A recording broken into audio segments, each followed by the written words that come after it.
মধ্যপ্রাচ্যের সাম্প্রতিক সংঘাতের পর নতুন করে শক্তির হিসাব কষছে তেহরান। ইরানের দাবি, তাদের ক্ষেপণাস্ত্র ও ড্রোন সক্ষমতা শুধু যুদ্ধক্ষেত্রেই নয়, পুরো অঞ্চলের কৌশলগত ভারসাম্য বদলে দিয়েছে।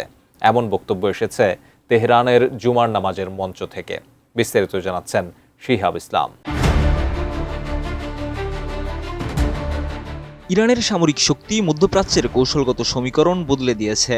তেহরানের অন্তর্বর্তীকালীন জুমার নামাজের খতিব মোহাম্মদ হাসান আবু তোরাবি ফার্দ এমন দাবি করেছেন।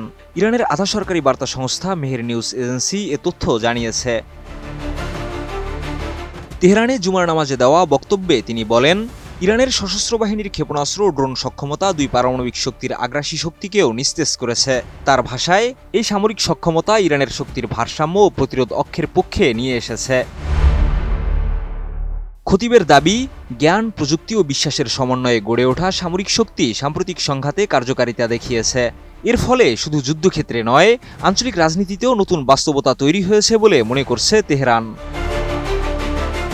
আমি বুঝি নির্মাণের শিল্প, সালাম স্টিল বোঝে ডিউরেবিলিটি। সালাম স্টিল, মোস্ট ডিউরেবল স্টিল। তিনি আরও বলেন, যুক্তরাষ্ট্রের নিষেধাজ্ঞা ও সামরিক চাপের উদ্দেশ্য ছিল ইরানকে দুর্বল করা, দেশের অবকাঠামো ক্ষতিগ্রস্ত করা এবং জনগণের মনোবল ভেঙে দেওয়া।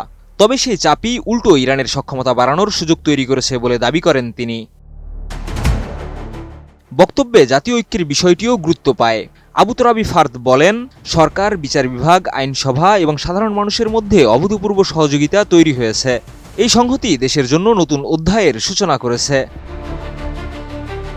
তার মতে, এই ঐক্য ওয়াশিংটনের রাজনৈতিক লক্ষ্যকে ব্যর্থ করেছে।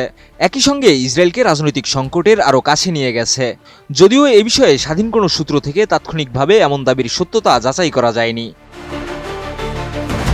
যুদ্ধ পরবর্তী অর্থনৈতিক চ্যালেঞ্জের কথাও তুলে ধরেন তেহরানের জুমার খতিব।